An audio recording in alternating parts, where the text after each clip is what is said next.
السلام عليكم ورحمة الله وبركاته. ازيكم يا حبايبي؟ عاملين ايه؟ يا رب تكونوا بخير.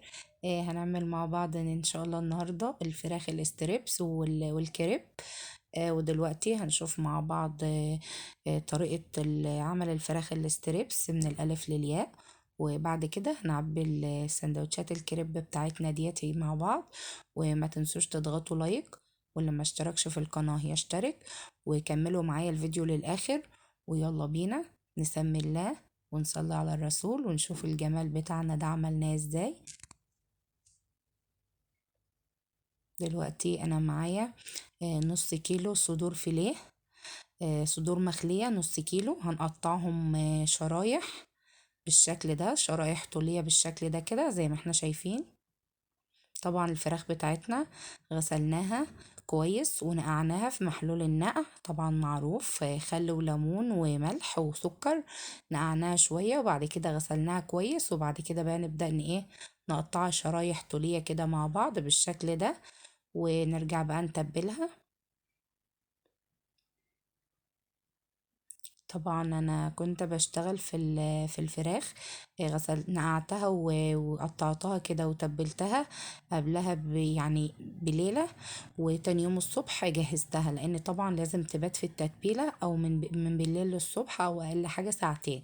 دلوقتي في بولة نزل بمعلقة توم بودرة ومعلقة بصل بودرة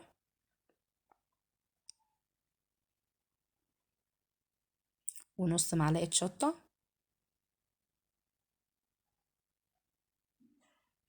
ونص معلقة بابريكا. ودي معلقة كبيرة بهارات فراخ. ودي معانا مقدار 3 4 معالق كده من الصويا صوص.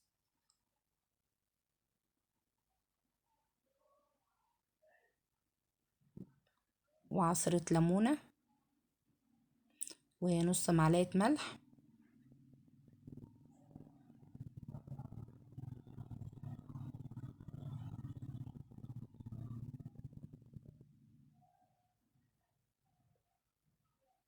ونص كوباية مية أو ربع كوباية مية. وبعد كده بقى نقلب المكونات بتاعتنا كويس كده عشان تتجانس مع بعضها بالشكل ده كده. وما تنسوش تحطوا لايك.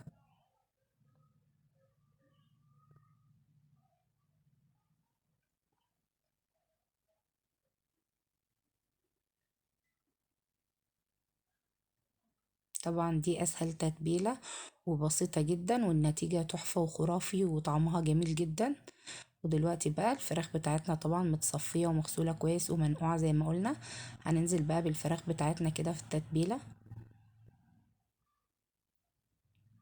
نقلبها كلها في التتبيلة عشان كلها تتشرب منها كده بالشكل ده.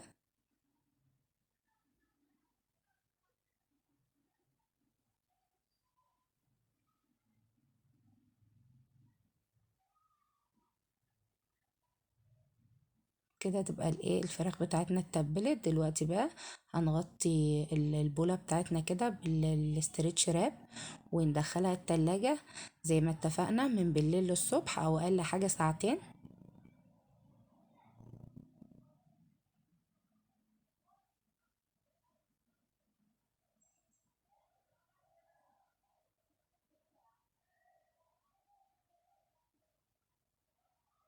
ودلوقتي بقى نبدأ بقى مع بعض نجهز الكفر بتاعنا. معانا كوباية دقيق، كوباية دقيق وعليها 3 معالق نشا، بس انا جهزتهم على الدقيق قبل ما ابدأ الفيديو. دي معلقة كركم ونص معلقة ملح وربع معلقة شطة، ونقلبهم كويس كده.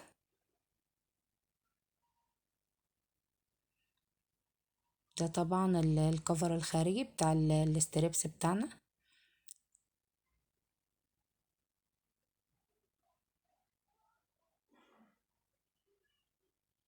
ودي الفراخ بتاعتنا طبعا بعد ما باتت في التتبيلة.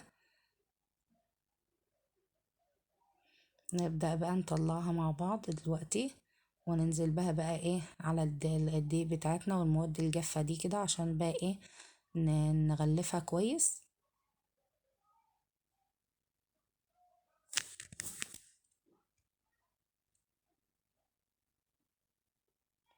طبعا بنقلب الايه في الدقيق من بعيد كده، ما بنضغطش على الفراخ،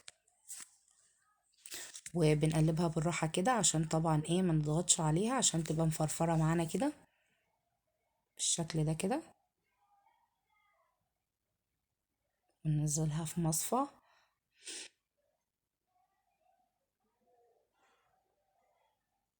جاهز برضو كام قطعة كمان.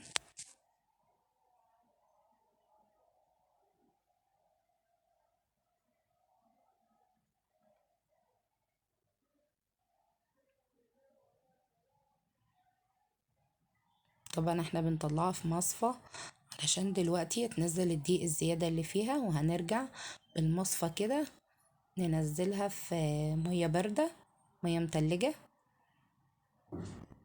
بالشكل ده كده. ننزل المصفى بتاعتنا في مية متلجة كده زي ما احنا شايفين كده، ونرجع ننزلها في الدقيق تاني عشان تاخد ايه طبقة كمان من الكفر. دلوقتي ممكن نعمل بالطريقة دي مرة واتنين وتلاتة، عشان كل ما نعمل لها كده كل ما الكفر بتاعها يبقى سميك. انا بصراحة عملتها مرتين والنتيجة كانت تحفة جدا، وهنشوفها مع بعض دلوقتي.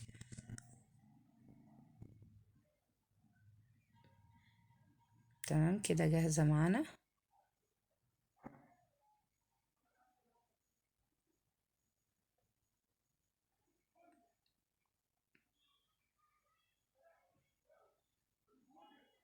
نعمل برضو كمان شوية مع بعض.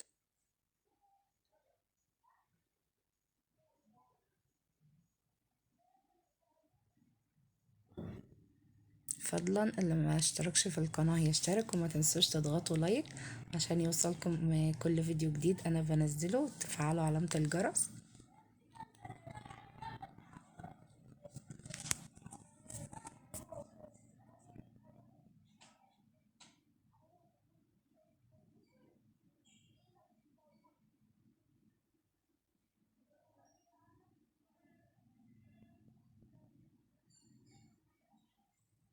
زي ما اتفقنا هنطلعهم في المصفى، ومن المصفى برضو هننزلهم في المية المتلجة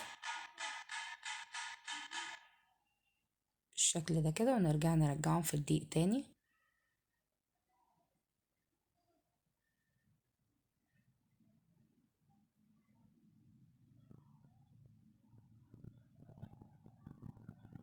وطبعا هنعمل باقي الكمية.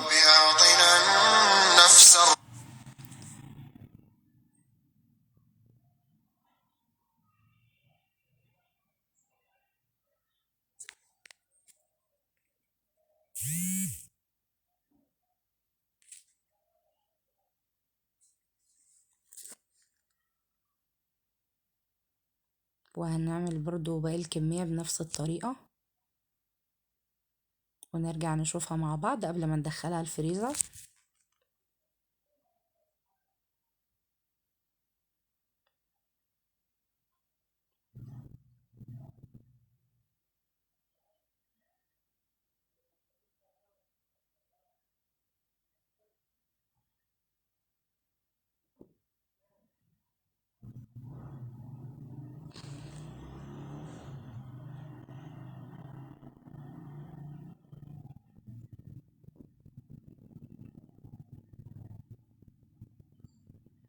اسفة ان الفيديو طول عليكم، بس طبعا الطريقة عشان برضو معانا بنات وتقدر تعرف الطريقة كويس، فانا مطولة معاكم الفيديو.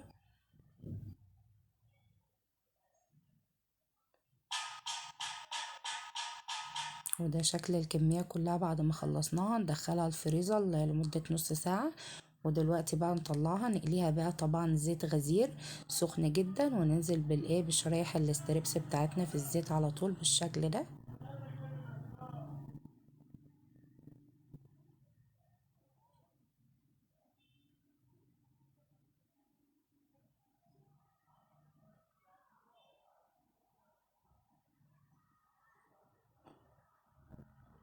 ونقلبها على طول.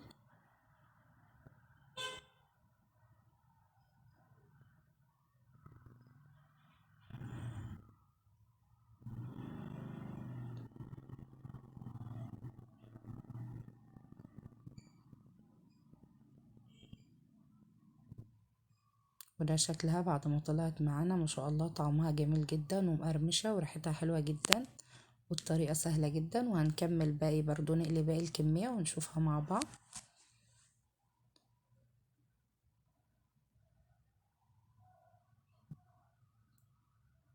الكفر متماسك والفراخ مستوية وطعمها جميل جدا بالشكل ده كده. دلوقتي بقى الكمية بتاعتنا بعد ما حمرناها قلناها كلها كده. وطبعا معانا زيتون شرايح، ومعانا كاتشب ومايونيز، ومعايا بطاطس محمرة. عملنا برضو بطاطس محمرة وجبنا موتزاريلا. ودلوقتي بقى نجيب العيش السوري بتاعنا، عيش الكريب.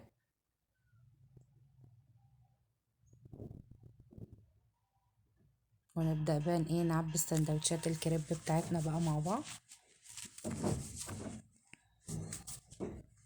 طبعا بنتني الرغيف كده نصين بالشكل ده كده، ونفرد فيه جبنة موتزاريلا. طبعا الجبنة الموتزاريلا اختياري، لو مش متوفرة عندك عادي تقدري تعملي من غيرها. والحشوة بتاعتك زي ما تحبي، اي حاجة انت عايزة تحطيها في الحشوة بتحطيها.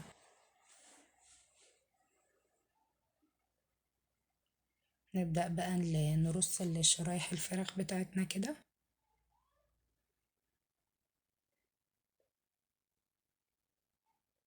وعلى شوية من البطاطس عفوا، والزيتون، شرايح الزيتون. وننزل عليها بقى ايه بالمايونيز والكاتشب.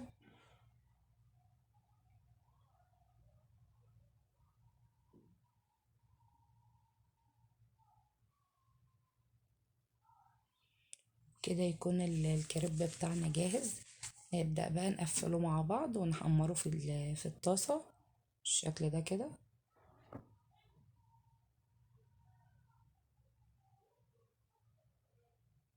قفلناه على بعض بالشكل ده. نجيب بقى الطاسة بتاعتنا طبعا اللي هنحمر فيها.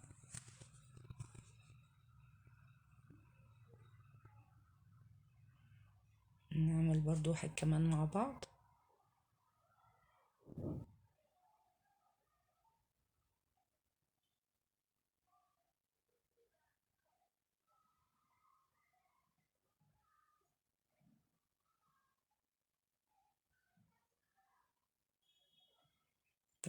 ننزل بالجبنة الموتزاريلا، وبعد كده الستريبس.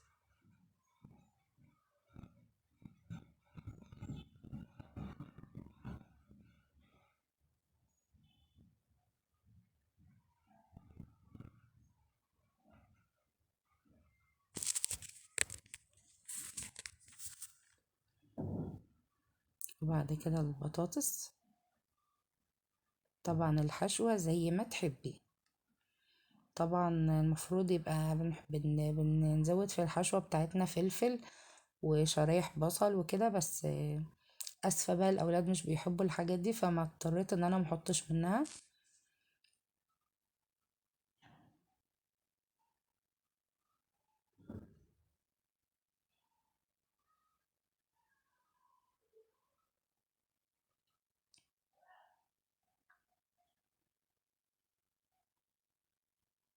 نقفله بقى على بعضه كده.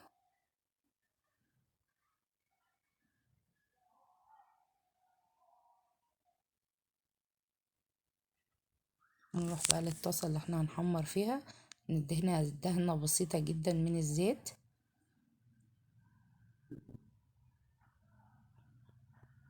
وننزل بقى ايه بالسندوتش الكريب بتاعنا. طبعا الفتحة بتاعته بتكون لتحت بالشكل ده كده. نهد عليه النار ونسيبه بقى لما ياخد لون، ونكمل مع بعض باقي السندوتشات.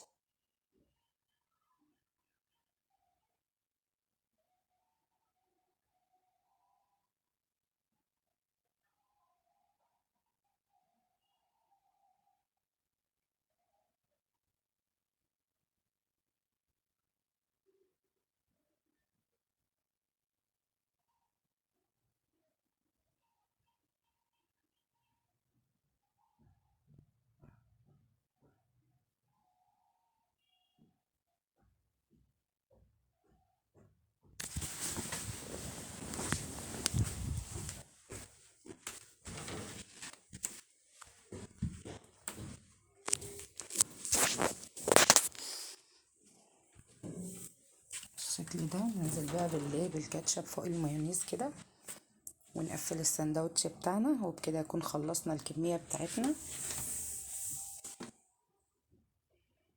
نحمر بقى الكريب بتاعنا ونرجع نشوفه بقى مع بعض بالشكل ده.